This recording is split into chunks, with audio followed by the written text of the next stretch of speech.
Welcome back. We have another exciting story for you.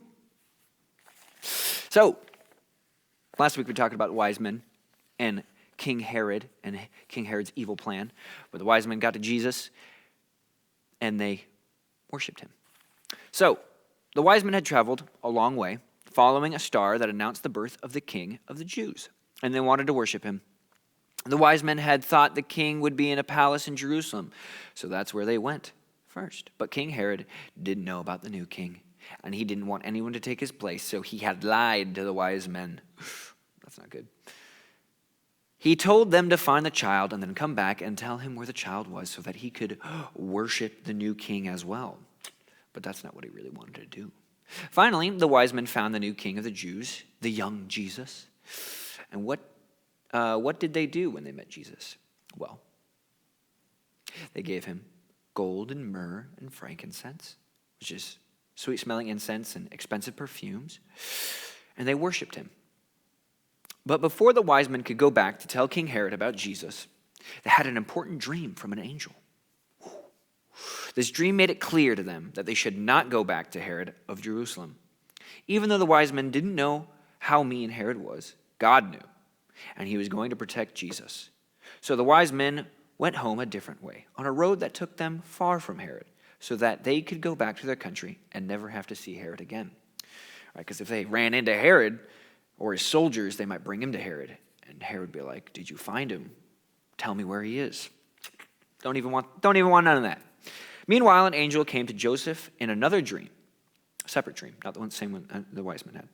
The angel said, "Get up, take the child and his mother and escape to Egypt. Stay there until I tell you it's safe, for Herod is going to search for you and try and kill your child." How do you think Joseph felt when he heard the news? Yikes. I mean, maybe he was confident. The angel came to him.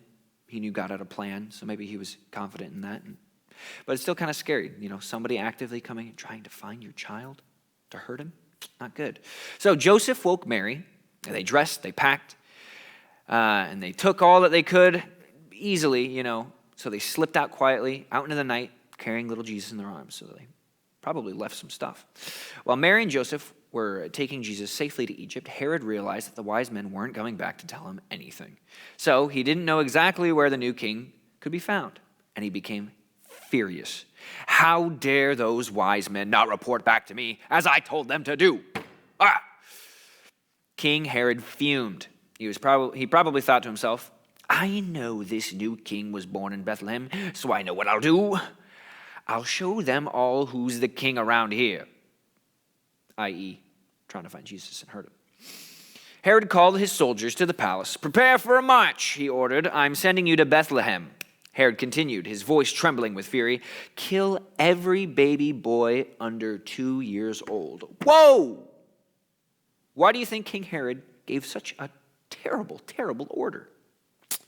Well, he wanted to find baby Jesus, and he said, "There's going to be no new king, and I'm going to make sure that there is no new king." So he took extreme. That's crazy. That's so awful. What a terrible thing to do.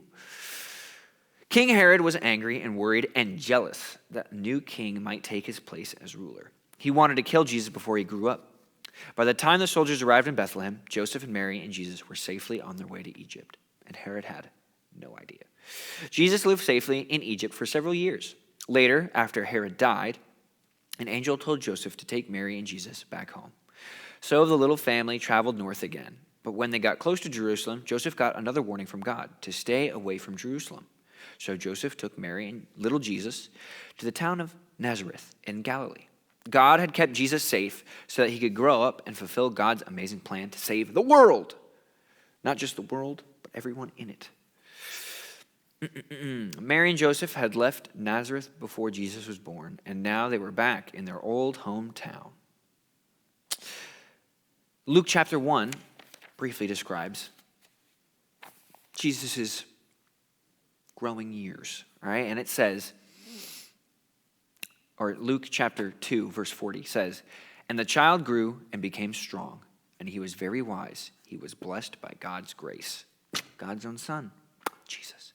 Joseph and the wise men and King Herod all made different choices in our story today. And we all make different choices every day. People often wear party hats to celebrate the new year. They sometimes choose to do something different in the new year. The start of the New Year's is a great time to think about every important choice. Well, we already had New Year, but every day, New Year, specifically has that importance put on it. Think about what's going to come, the next year. But think about it right now. It's a good time to think about important choices. What important choices do you have right now in your life? All right, coming up in the day, maybe today, in next few hours, or maybe down the road in a couple weeks. All right, the same choices people in our story had to make. All right, Joseph gets a dream, and he has a choice to make: to listen to the dream or to stay. If he had stayed, not good things would have happened. So he left, went to Egypt, took his family. God's love and salvation through Jesus is offered to everyone. That's a guarantee. But we all must decide whether or not to accept God's love and salvation. God's love for us will never change, and every day we can choose to love and follow him. So today, my prayer for you is that you would choose actively to love and follow God right now. I will see you next week.